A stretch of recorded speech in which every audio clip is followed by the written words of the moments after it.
Welcome back, everyone. Today on the Joseph Carlson Show, we have big tech earnings this week, and that comes a day after DeepSeek just rattled the markets. So yesterday, things were a bit crazy. Nvidia stock went down 17%. A lot of other companies were disrupted by the news of this DeepSeek LLM. But now investors have to turn their attention. We have a very busy week this week. This is a huge portion of the S&P 500 reporting earnings. For example, if we look at the Qualtrim earnings calendar here, I've gone ahead and highlighted what I think are the most significant earnings this week that we're going to be reviewing in this video. For example, later today we have Starbucks. This one isn't the most important company, but it's one that has an interesting story. Starbucks has been under a lot of pressure. They've been struggling because of their high-priced coffees. And Starbucks was able to recruit the CEO from Chipotle, Brian Niccol, to help turn the company around. So Brian Niccol has been there for only a few months, but we're going to see what he plans on doing. Now, we also have, starting Wednesday, the most significant day of the week. Wednesday, we start the day with ASML reporting earnings. ASML is one of the companies that was heavily disrupted by the news of DeepSeek. Along with companies like TSM and Nvidia trading down 14 to 17%, ASML went down around 7%, and it's down around another 2% today. So this company's been hit. Investors are a little bit concerned. And I'm going to be sharing some thoughts on what to expect going into ASML's earnings. Then, Wednesday after market close, we have Microsoft, Meta, and Tesla. Three massive names reporting earnings at the same time. Microsoft has the drama of their separation from OpenAI, which is being leapfrogged by DeepSeek. Meta has their open source LLM called Llama. And then Tesla has a whole different approach to implementing AI. We're going to be going over what to expect for all three of these companies' earnings. And then we have Thursday. Thursday's also a very big day. Thursday, we have both Mastercard and Visa reporting earnings, both market open and market close. These companies give us a view of how the consumer's doing. Thursday, after market close, Apple's giving their report, and we also have Intel reporting at the same time. So this is a massive week that will determine the direction the market goes for weeks to come, and we're going to be going through all of it. I'll be going through each of these companies one at a time, each day at a time, Tuesday through Thursday. So we have a lot to get into. Let's go ahead and jump in. Now we start the week off with today. Tuesday after market close, we have Starbucks reporting earnings. Now, if we click on Starbucks, Qualtrim brings up this panel. It has a bunch of supplementary information about what to expect and the financials. And what we can gain from this, if we blow up the chart here, is that Starbucks does miss earnings a lot. And this is why the former CEO was fired. They had terrible financial performance. The stores felt more robotic, and the company didn't attract as many consumers. And I believe there's a lot of other factors playing into it. But at the end of the day, when a CEO doesn't do the job, when the shareholder is not making money, we're good at firing those CEOs as shareholders and getting new CEOs in. So now we have Brian Niccol trying to turn this around. But as you see here, every blue dot is when they beat their earnings expectation. Every red dot is when they missed. And you can see that they're missing around half the time, maybe 40% of the time they're missing, which is terrible. You want companies to consistently beat earnings. When we look at these expectations, they're coming in under expectations around 30% of the time to around 40% of the time. When we flip over to the revenue, this looks even worse. Over the past 2 years, they've missed their revenue estimate around 70% of the time. So when you have this type of awful financial performance of a company never meeting expectations, it's time for change. And that's what Starbucks has done. Now, like I said, this feature gives you a lot of financial information about the stock, and I wanted to introduce a feature that fills you in on the context, not just the numbers, but what's going on in the company. And that is this thing right here, which is what to watch for. It takes all the information, it feeds it into AI, and then we get an update on what Starbucks is actually doing. When we look at this, we see the strategic changes that Starbucks is implementing, the persistent traffic challenges. So part of the reason that Starbucks is struggling is because traffic trends are going down. They're actually getting fewer customers year over year. The app had fewer people using it monthly than they did the quarter prior, which was one of the worst indicators for the company. Starbucks is trying to turn this around by offering discounts and deals and incentives to get people back into the stores. US and China market performance. The US and China markets face significant challenges with comparable sales declining 6% and 14% respectively.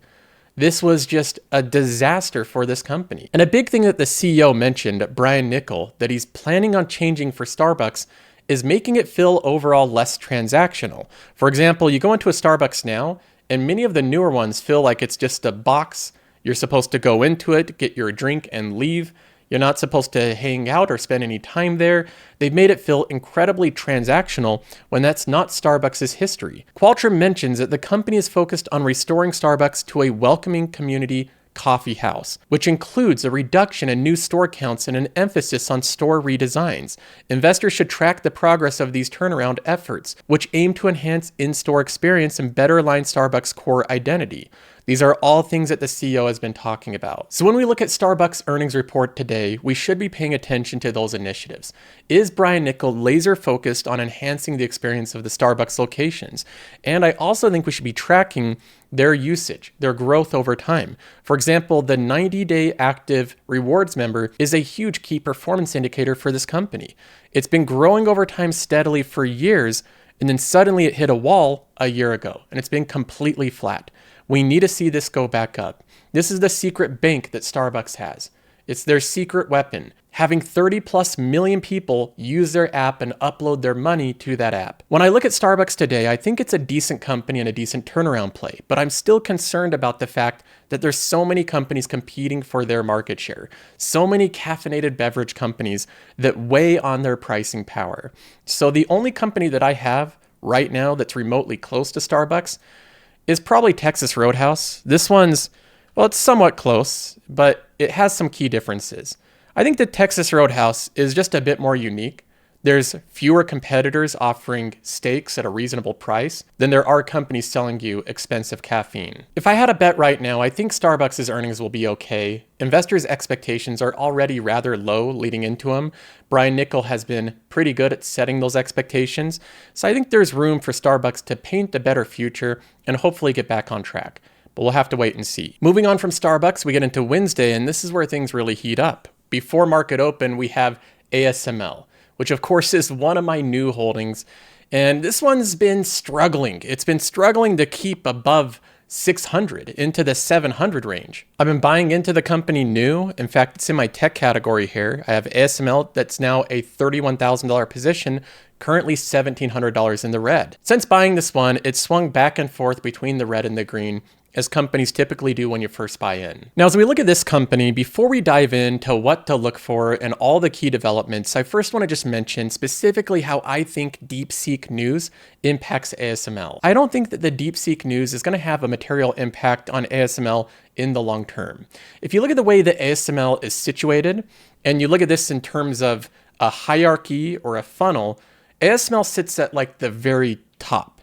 They're the company that no matter what's going on down here when you're in the weeds, when you're looking at the companies that are using the AI like OpenAI, they're right at the bottom. They're right at the very bottom of this hierarchy. They're out in the battlefield. They're fighting these battles, this competitive environment. They're all competing with each other, whether it's OpenAI, fighting against X's Grok, against DeepSeek. You have all these different companies battling it out. And then a layer above that, you have the ones that are designing the systems like NVIDIA, you have AMD battling between each other. And then above that, you have the different manufacturers like TSM, they're battling it out. But then even above that, which is quite high on the hierarchy, you have the company that's really not battling anything. They're just supplying whatever demand there is for the entire chain, everything involved, which is ASML. They have no competition. There's no one doing what they're doing. So far, China has not been able to make a lithography machine that can perform the same way. They can make a lithography machine, but it can't produce as many, as quickly, with as much accuracy. So it's basically useless compared to an ASML machine. And ASML and their moat is incredibly wide. It's much more difficult to manufacture an ASML lithography machine than it is to spin up an LLM. So ASML is at the very top of the food chain. They're not battling with anyone. They're just watching what's going on across the board. And no matter who wins in these battles being fought underneath, ASML is going to be a requirement to make high-end chips. So as long as high-end chips are a thing in the future, and they're a thing that grows over time, generally speaking, ASML should in turn grow over time. And I don't believe that news coming out of China that there's a DeepSeek model throws off the story of ASML. So that's the way that I look at it, broadly speaking. To me, this is a winner regardless of who are the winners below it. And that's the way I continue to view the company. Now, when we look at ASML, this is a company that usually beats on their earnings expectations. They have missed a number of times, however, on their revenue expectations. And the first thing we're looking at is cash flow pressures from this company. They had a huge increase in demand, and then they had a glut in demand, and this is the cyclical nature of this business. They sell machines that cost hundreds of millions of dollars. So even small variance in their orders can cause a huge difference in cash flows and inventory. And we're trying to see that improve throughout 2025. So the guidance on their levels of inventory and cash flow is going to be huge on this earnings report. ASML is going to give us a report on their advancements in their technology. They're always staying on the bleeding edge, years and years ahead of competitors, so that even if competitors catch up, they'll catch up to a model that's years behind. We have the EUV product line, in particular, the NXE 3800 system. ASML has a roadmap going out like 10 years of their product development and what they want to be doing. So they're looking far into the future, and that's what makes this company very predictable. Now, of course, they're going to have a lot of questions about the demand in AI. If DeepSeek lowers the demand in AI, how will that impact this company and its recovery? They've noted in previous earnings call that they see AI and applications related to energy transition and electrification as a key driver for the industry's recovery and growth. So is their forecast changing? And then finally, with ASML, it's one of the companies that has some geopolitical risks. This is something you have to know going into this stock. There's going to be tariffs and import controls. There's going to be restrictions with doing business in China. From what I can see with this news of the potential risk of export controls, market dynamics related to China, I believe a lot of that is currently priced into the stock. So going into ASML's earnings, I don't know if this is going to be the earnings that does it. Maybe they'll fall flat. But I think the risk reward for ASML right now is weighted towards the upside. Investors are already very gloomy going into these earnings. The stock has really been hit over the past year. It trades at multiples far lower than its recent history. And I think that this company still has a dominant moat position. So for me, the dynamics of this company, the risk reward, are attractive enough to make it a bet. And we'll see how it turns out. Now, moving on through Wednesday, after market close, we have three huge companies reporting earnings: Microsoft, Meta, and Tesla. Let's go ahead and start off left to right with the biggest, Microsoft. It's a big one. Microsoft, it's close to the biggest company in the world, if not the biggest at most times. And for good reason. I think that Microsoft is the poster child for the perfect fundamentals, meaning when I look through the fundamentals of a company, they just don't look much better than this.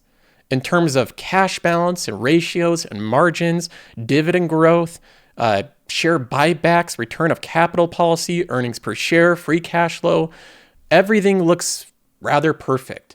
That's why this company has a higher credit rating than the US government. It is one of a kind. And Microsoft has been a core holding in my portfolio for quite some time. I really doubled down on the position and built it into a rather large position when it traded down in 2022 to around $220 per share. So now it's doing really well. It's been a huge success. It's a $73,000 position, or $72,000, with $29,000 of gains in the passive income portfolio. If I switch over to the story fund, I also own this company across both portfolios. Microsoft is another $22,000 position with $9,700 of gains in the story fund as well. So this one across the board, both portfolios, it's just been fantastic. In my opinion, it's been one of the best risk-reward companies in the market. When we look at Microsoft going into these earnings, a couple things about the financials. If we bring up the history here, Microsoft is one of the companies that rarely ever misses on their earnings expectations. Look at that. They got one miss.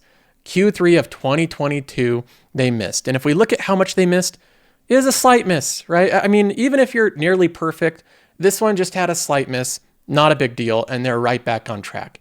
We look at the revenue, and it's the same quarter. For whatever reason, Microsoft was off that quarter. That's not indicative, in my opinion. They almost always beat their earnings and revenue expectations. And I don't believe it's going to be any different this quarter. They're going to beat on the top and bottom line. The big question will be regarding their commentary on the DeepSeek drama and on their guidance. That's really what's going to determine Microsoft's performance. When we look at Microsoft's business, it is a vast, expansive business that's highly profitable in all different industries, but the most important one, by far, is their Azure cloud growth. Microsoft cloud growth and AI-driven revenue expansion. The current quarter is crucial for observing Microsoft's strategic emphasis on the cloud sector, notably the Microsoft Cloud, which generated $38.9 billion, marking a 22% increase. The investments they're making into CapEx and the big investments they're making into AI already have a return. So you're getting a return on the investment of AI. And that return so far is $10 billion in revenue. That's questionable of what they're grouping into AI and what they're marking as revenue there. But either way, Satya is trying to say, look, we're already making money with AI. And Satya's tried to make clear that he's not in the game of hyping AI. He really wants real world applications. He wants to only grow AI and grow the investments in it to the point that they can get a reasonable return for their investors. And I believe he's going to do that. I think he's going to strike that balance. That's why he's only expanding their CapEx budget to $80 billion and not $100 billion or $120 when they could easily afford to do so. The success of the AI-driven products such as Copilot across Microsoft 365, Azure AI, and GitHub represents a significant portion of this growth. That's the different ways that they're monetizing AI. The only thing that concerns me about Microsoft's AI strategy is so far I've heard negative reviews about Copilot. A lot of people have complained about it, saying it's not that great. Mark Benioff has blasted it. He's the CEO of Salesforce, comparing it to Clippy. But from what I've heard from actual Microsoft users, he's not far off. A lot of people are complaining about it and saying that they're forcing it into their bundles. Overall, I have a high degree of confidence that Microsoft's report's going to be predictable. It's going to be good. I think that Satya is fully on board that AI demand will increase over time. We had a glimpse of that yesterday when he compared the DeepSeek drama with the Jevons paradox, meaning that even as efficiencies go up and cost goes down, demand increases. It doesn't decrease. So we know how Satya stands on this. He thinks that AI demand is only increasing, and Microsoft is well positioned for that increase in demand. Now, at the same time, we have Meta that's going to drop their report. If we look at Meta's earnings history, it's not quite as clean as Microsoft's, but Meta has a lot of beats, and in some cases, they beat their estimates by a lot. So they're a higher variance of beats. For example, in their earnings estimate of Q4 2023, they posted $4.39 compared to $3.63. That's a massive beat. Last quarter, they posted $6.03 versus $5.25. So even though they miss sometimes, when they beat by a lot. And this company has done an excellent job getting back on track. I thought that Meta's growth was at least slowing down or stagnating, specifically with the amount of users on the platform. There's some time periods where the growth seemed to slow down at around 2.8 billion users. It really started to slow. And I thought at that point it was mostly saturated. 2.8 billion people is a lot of people. How many more people are there to even use Facebook and Instagram? But I was wrong. They continue to grow. 2.88 to 2.9 to 3 billion, now to 3.1, 3.27, and 3.29. It just keeps growing. They just keep finding new people to grow into. This is an area that I just underestimated the company. I thought they'd hit a saturation level far sooner than this. And that can happen sometimes. The world is a very large place. A lot of people thought that Netflix would run out of subscribers at 250 million, and here they are at 300 million. So these companies can grow much bigger than you can expect as internet-based companies. Now, if we look at what to watch for going into this earnings, we can see the biggest impacts on the company. And again, right at the top, the thing that the company's focused on the most, what investors are looking forward to the most, is not the daily active users or even the earnings per share revenue. It's commentary, investments, and thoughts on the growth in AI and the Meta AI impact. Investors should monitor the continued expansion and integration of AI technologies such as Meta AI and Llama across Meta's operations.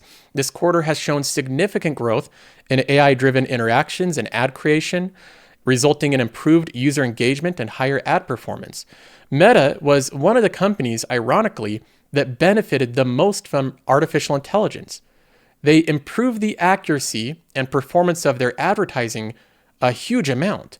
So even though they didn't really invent AI, it was OpenAI that really came up with it first, Meta used it and implemented it in their product suite in a way that other companies couldn't. And this is why I continue to repeat, it's not the company creating the innovation, it's the companies that are able to implement it and apply it and the most accretive applications possible. In this case, Meta had an incredible use case for artificial intelligence. The company's commitment to AI infrastructure investment suggests potential for sustained growth in user engagement, ROI, and AI-driven features and tools. So this is very similar, I would say, to my investment case for Amazon, where Amazon has 1,000 different ways to benefit from AI. Meta has a lot of different ways that are highly accretive to the company. They're using it in all sorts of ways to get people more addicted to their products, using their products for longer, lowering costs, increasing efficiencies. But to do this, they need to make huge investments. Outside of just the AI stuff, Meta is a company that still remains at a decent valuation. The PE ratio based on 26 earnings is a 23 forward PE. It's at a 3% trailing free cash flow yield. This company has around 30% of its free cash flow eaten up by dilution and stock-based comp. But even when we adjust that out and we look at a free cash flow per share growth rate, they grew their free cash flow per share at 24.7% over the past 5 years. You can't complain about that. That is way above market rate of free cash flow per share growth. To put that in perspective, the average of the S&P 500 is around 8%. Meta is showing robust monetization utility. We're going to see if the growth in their user base continues. Again, I thought it would max out like a couple 100 million users ago, but they continue to grow, and now I'm expecting them to grow in the future. And then finally, we also have it broken out here, but this kind of goes along with the AI impact and the growth of artificial intelligence. We have the capital and infrastructure investments. To build out all this AI, they need to make significant investments. And Mark Zuckerberg has recently said that these investments are going to be way bigger than people expect. Now, normally when we look at capital and infrastructure investments, investors view that negatively. They don't like seeing all this money put into CapEx unless investors are convinced it's going to result in a positive ROI. In the case of AI, most investors are convinced of that. So I believe now, even if Mark Zuckerberg says, hey, look, we're going to increase the amount we're spending on CapEx by a lot, investors will cheer that on. They like the CapEx spend because they believe in the story of AI. Based on the current valuation, the positioning, and the tremendous growth that Meta has seen, I think it's really well positioned for these earnings. I'm not going to be shocked if Meta has a really good day, if it goes up after earnings and gives very strong guidance and a strong report. Now, finally, we move on to another big one of the week, which is Tesla. Tesla's reporting earnings after market close on Wednesday. And we have here from Tesla their earnings history. It's another company where it's a mixed bag of whether or not they beat on their earnings per share. It's difficult for Tesla to control the demand for their vehicles when it's sensitive to interest rates, so they can't control their earnings per share as much as other companies like Microsoft that have a lot of subscription revenue. Out of the past 5 quarters, they missed on 4 of them, but the most recent one, they beat their earnings per share estimate by a wide margin. So if I had to guess, I think they're going to have momentum to the upside. In the past 2 years, Tesla's had a very difficult time both growing their revenue and beating on their revenue estimates. Now, Tesla's a unique company where I love the product. I actually really like the designs of their vehicles. I think it's incredible what they're accomplishing. I really like the different business lines, especially their energy business and the network they're building there. But then I look at some of the financials and valuations of the stock, and it makes me a little bit nervous. Now, a couple things that make me nervous about Tesla stock is the valuation of the company.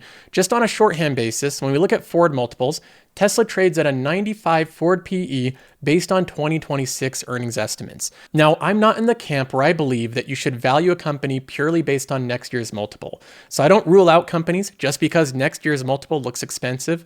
There's always unique circumstances and context that needs to be added. But just as a point of data, that is a lot baked into the price, especially for a company that's mostly reliant on selling vehicles. Now, the other piece of data here is that you have the earnings per share and the free cash flow per share.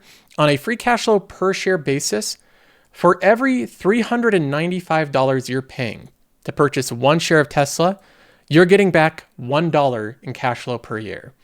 So you're paying almost $400 to get back $1 in cash flow. When I scroll down and I look at the free cash flow on a trailing basis, you see the story painted out here. Now, again, this is based on the trailing free cash flows, which is during a low point. So I think this looks a little bit worse than it actually is on the trailing metrics. But even if you look at the free cash flow yield based on 2022, the $8 billion, Tesla's still very expensive. So even if their free cash flow returned to this record high that they had a couple years ago, it's still expensive. And the free cash flow this year is likely only going to be around half that, around $4 to $5 billion. So I view the company as pricing in a lot based on the current multiples, the current cash flows, the current situation of the business. So that's the first point of concern, is that the valuation is rather high, pricing in a lot. The second point of concern is that the revenue has been flat for 5 quarters. It's the same story, I believe, with Apple. You have a company that has a combination of software and hardware that is selling a lot of devices or a lot of vehicles, and it's finding it difficult to grow. So flat revenue has been a challenge for this company, and I want to see that improve. So again, I'm not saying that Tesla is overvalued, because overvalued denotes that you know the future and you know the company's a bad deal today. And I can't see the future with any level of certainty. But based on the metrics, it makes me a little bit nervous. When we look at Tesla's goals and their ambitions, it makes a little bit more sense what investors are pricing in. The big thing that investors are looking for is advancements in autonomy and AI. They want Tesla to build a full self-driving system, become a robotaxi, displace companies like Uber, displace companies like Lyft, and have Tesla own a huge portion of that robotaxi market. So with that long-term vision, investors are willing to price in a lot today and pay a lot for shares today. And Tesla needs to show advancements towards that goal. A lot is riding on autonomous vehicles and AI. Although the broader EV market struggles with profitability, Tesla has maintained a profitable stance, reflecting operational efficiency. This positive trajectory in deliveries and profitability could be central to assessing expectations for the upcoming quarter. We're going to be looking at the energy storage and business expansion. This is becoming one of the bright spots of Tesla. Tesla's always making their vehicles more cost efficient. They're good at designing them so that they're simple and easy to manufacture. We're looking at the new models here. Efforts to lower vehicle costs through initiatives like the competitive 4680 battery cell production herald the future of a more affordable model, with plans to deliver new cost-effective models starting in the first half of 2025. We want to hear commentary on this from Elon Musk. We're going to be looking at AI specifically with robotics and their plans on implementing AI into their business. Overall, Tesla's a great company that I think will have a decent quarter in terms of its fundamentals and progress. And I'd be excited about the earnings call and the forward outlook. But Tesla's also a stock that's priced with a lot priced into it already. And that's the part that makes me a little bit nervous. So this one for me is a little bit of a mixed bag. I'm always a little concerned of how much investors are pricing in. That personally makes me a little nervous, but there's some Tesla investors that have their eye on the bigger prize and they're willing to pay the price. Now, next we get to Thursday. Before market open, we have Mastercard reporting earnings. After market close, we have Visa reporting earnings. I'm going to group both of these together because they're so similar. I currently hold Mastercard and I don't hold Visa. A lot of people ask me why I own Mastercard and not Visa. I think they're both winners. I don't really have a strong opinion of one over the other. The reason that I chose Mastercard is it has a little bit faster growth, a little bit lower margin starting point that I think will grow over time, and a little bit more international growth. So I just had a slight preference for Mastercard, but I think both of them are going to do fantastic. And in terms of Mastercard and Visa, when we look at the numbers here and bring up the scoreboard, we have these companies as companies that rarely ever miss. If we go down and look at Visa, it's the same story. They have a clean record with their earnings per share. They've missed 3 of the past 20 quarters on revenue, and by a tiny amount. Both of these companies have their core business, which is their moat, their main network effect, and then they have value-added services as an additional business, where they have all sorts of informational tools and software for companies to use to help them out. Both of these companies are also indicators of the US economy, of the economy internationally. They have more data than possibly anyone on the strength of the consumer, how much they're swiping their cards, how much they're doing online purchases. Mastercard has all the details of every bit of spending across almost every vertical. It's actually incredible the amount of information they have. Now, based on the results of the big 4 banks that we saw last week, I think that Mastercard and Visa will have very strong earnings. They're going to have strong earnings with their earnings per share and their revenue growth. We know from the banks that the consumer is strong. Part of the bank's revenue is their credit card portion. So the banks have a lot of money to be made there, as well as their partners with Mastercard and Visa. So we already have one big indicator that these earnings are likely going to be good. My prediction on both of these companies is it's going to be another quarter of business as usual. Compounders like these continue to compound, and I don't see any areas of weakness here. Now, next we have Apple reporting earnings Thursday after market close. When we look at Apple, there's a lot going on with this company. But one thing that Apple is usually good at is beating their earnings expectation and their revenue expectations. In the past 20 or so quarters, they've only missed one EPS expectation. They missed it just by a slight amount, right? 10 cents. and they usually beat by around the same. So if I had to guess with their earnings expectation, they're going to beat. They miss a little bit more frequently with the revenue, but I'd make the same guess that they're going to beat. Now, Apple's a stock that it doesn't seem to matter what you think of it, what's going on with the fundamentals. This company just continues to go up, and the stock usually continues to go up. If we look at it today, it's up 4%. With all this drama with DeepSeek, Apple really wasn't impacted. It's now back up to $238.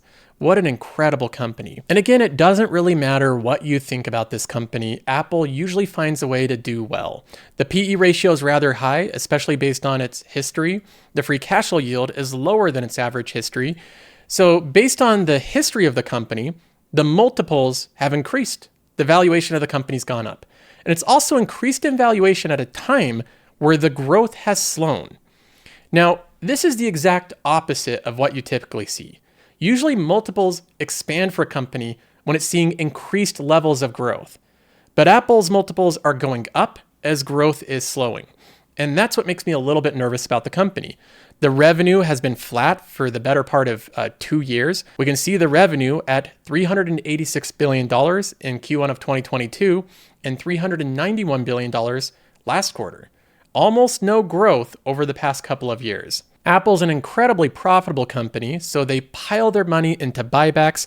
They try to reduce their share count outstanding, which typically results in an earnings per share growth. But even so, even with all their buybacks, they're having struggle growing their earnings per share. Regardless, Apple continues to shove more and more money into buybacks. It's just incredible to see.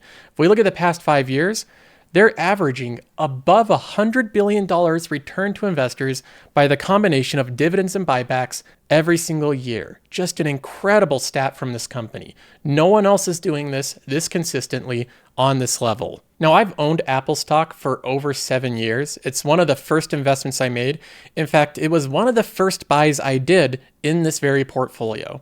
I bought Apple, just a small amount of it, and I continued to add to that position on the story that they're going to transition from a hardware company to a software company, that they're going to build out this entire ecosystem of software, insurances, applications, all these different apps like their Apple Music and Apple TV Plus.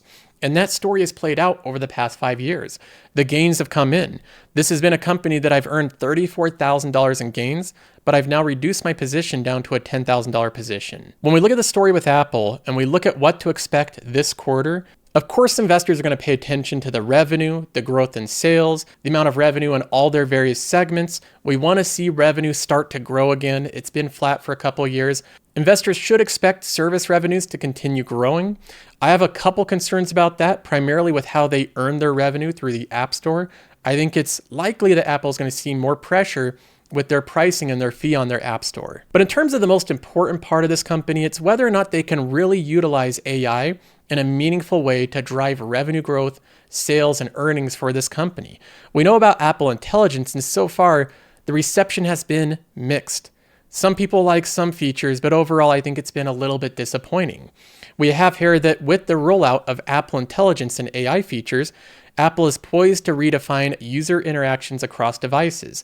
The features available for iPhone, iPad, the Mac, integrated advanced capabilities such as writing tools, conversational Siri, and ChatGPT integration. Investors should be keen to know how these innovations could drive customer upgrades and increased engagement across the Apple ecosystem. This right here is the primary thing to look for with this company. Is Apple really capable of taking AI and integrating it into every aspect of the ecosystem to make it this incredible experience, one where you don't want to go outside of the Apple ecosystem? Now, this was a story being sold, and so far it has not been delivered. Apple's not delivering on customers' expectations. Analysts really need to put pressure on Tim Cook to explain what's going wrong with the implementation of ChatGPT and AI into the Apple ecosystem. Because in terms of my expectations, they certainly have not been fulfilled yet. The iPhone doesn't feel any better, and in some cases it actually feels worse than it did a year ago. And in terms of what I expect this quarter, I look at Apple as a fantastic company. It's one that investors certainly love. They're bidding up the price of it, and it does have a promising story with the AI ecosystem. If Apple can really come out with some incredible updates that cause people to go, wow, I don't want to leave the Apple ecosystem, this is such a unique and awesome experience, then that would move the needle for this company. But as of right now, I'm just a bit nervous. The valuation is high, the revenue growth is slow, and the promises haven't been kept. So right now, I have a small position. Now finally, the last one of the week is going to be Intel. This is a company that's been an unmitigated disaster. I've warned investors for long periods of time that this company it's going through a huge struggle. The challenges that they face are not ones that CEOs can easily solve. It is a complex, nuanced business. It's vast, it's operationally difficult to execute, and they're facing a lot of headwinds. Even though they're meeting some of their earnings per share expectations, you can see the trends over time. The earnings per share are going down, the revenue is dropping, the company's losing market share and contracts, and it's become a huge turnaround play. Intel's trying to be a jack of all trades, and it's not really doing a good job with any one of those things.